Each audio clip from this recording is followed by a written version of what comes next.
In completing research, sometimes it's difficult to know exactly where to start.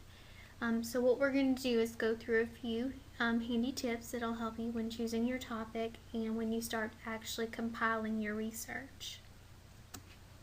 The first thing that you want to make sure is clear is what exactly is the purpose of your research. There is so much information that's available that it can be really overwhelming if you just start looking for information. You want to make sure you know specifically what you want to accomplish and what kinds of things that you're looking for. So for our purposes in this course, the goal of your research is going to analyze your novel, and we're doing that through the help of outside research. So you're not only going to be applying what you have gained as you have read your book, but you're also going to tie in some outside research to that as well. Whatever topic you choose, remember it has to relate to your novel. So you don't want to take something abstract and something random from your book, say one specific location or an item that's mentioned, and do research on that. You want it to relate to the novel and be able to tie back together. So we specifically are completing literary research. Here are some suggestions of ways that, or avenues that you can follow that will help you do that. You can focus on the theme of your novel, symbolism within the novel. You can do a character analysis.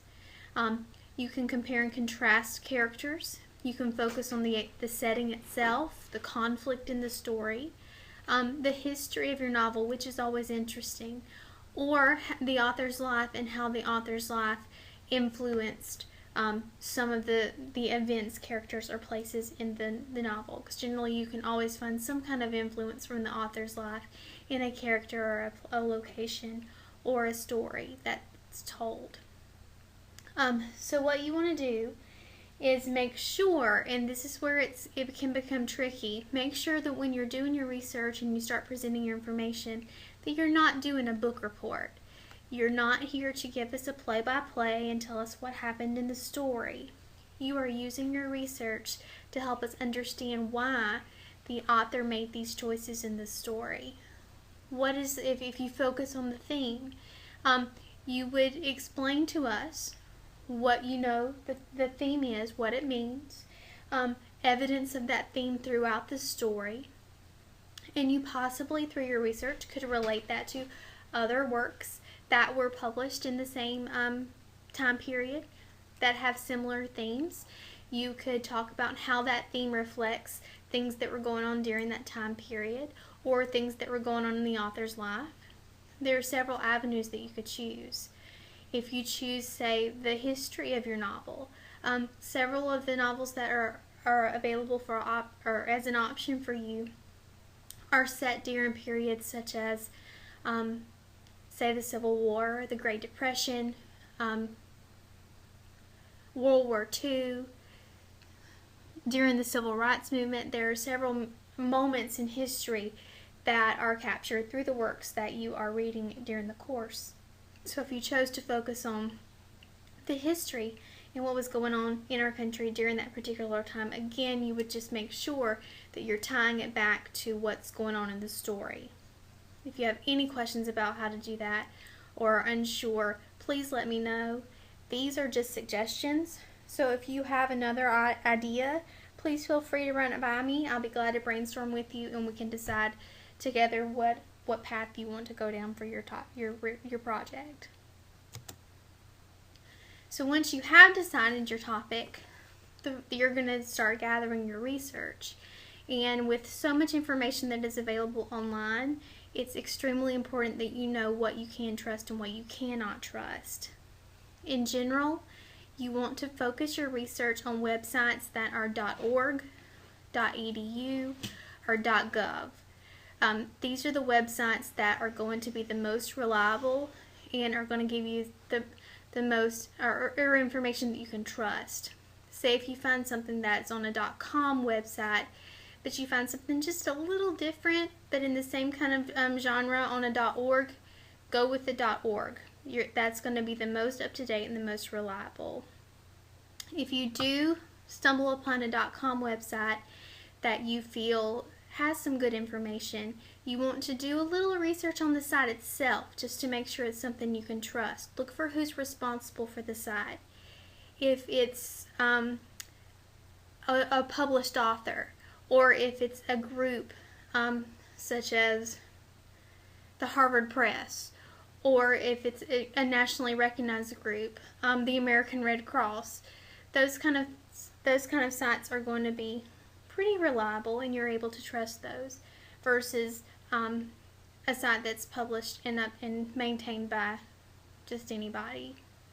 If you're not able to find who's responsible for the site, that may also raise some flags and just give you pause to kind of question and see if you can find something that's a little more reliable. You also want to look for the last date that the site was updated. As you're trying to judge your information, you want the most current research and the most current things that are available.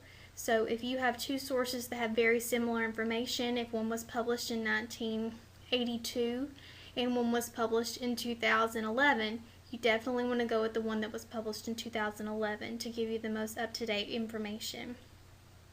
In general, books or magazines in print have gone through the publication process and have been criticized and analyzed a little more than the things that are available on the World Wide Web. So in general, those things tend to be more reliable, but you still want to be careful and weigh the evidence that's in the source itself. A few things that you want to avoid and not get information from definitely are going to be Wikipedia. Even though Wikipedia has information on everything in the world, Wikipedia is one of those sources that we don't trust when we are completing research because it is a wiki. Anyone at any time can go in and update and edit information. Today, I could go in and create an article or an entry on Wikipedia on how to change a flat tire or how to change the oil in your car. And even though I've watched people do that before, I'm in no way an expert and could not give you any information that would be reliable at all. But I could publish that today if I wanted to, and it would be out there for anybody to gather. So you just want to avoid Wikipedia. You also want to be careful when you are looking for information and you find message boards or forums, such as Yahoo Answers. Even though those things may seem to give you good information, remember, it's people like you and me, it's students, it's anybody in the world who is posting that information, and they are not necessarily experts. So just be careful and avoid those. So we will not include in our research Wikipedia as a reference or as a site, and we will not look at message boards or forums. You want to find published information. As you are looking for that information and you start to gather that research, you want to make sure that you are compiling it in a way that's going to help you avoid plagiarism in your paper. Plagiarism is essentially taking somebody else's work and presenting it as your own. The MLA guidelines are in place to help you avoid the plagiarism.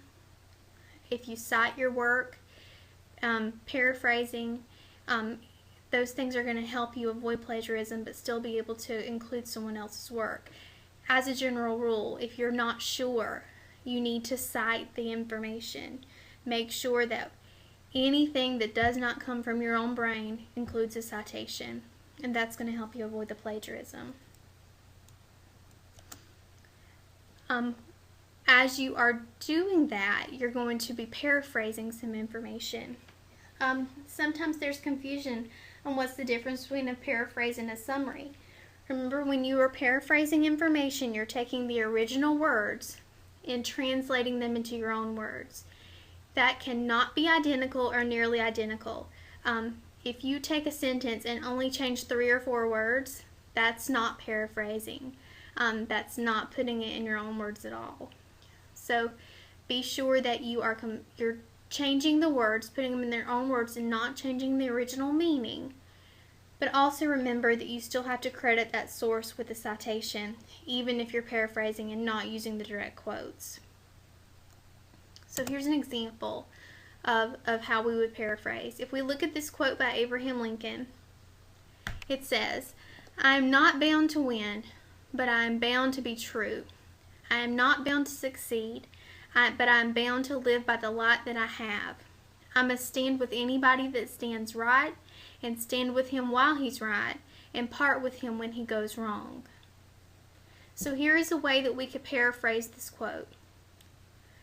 I do not have to do anything else in life but whatever is right. I will stand by anyone who is out to do the right thing and leave those who are doing the wrong things.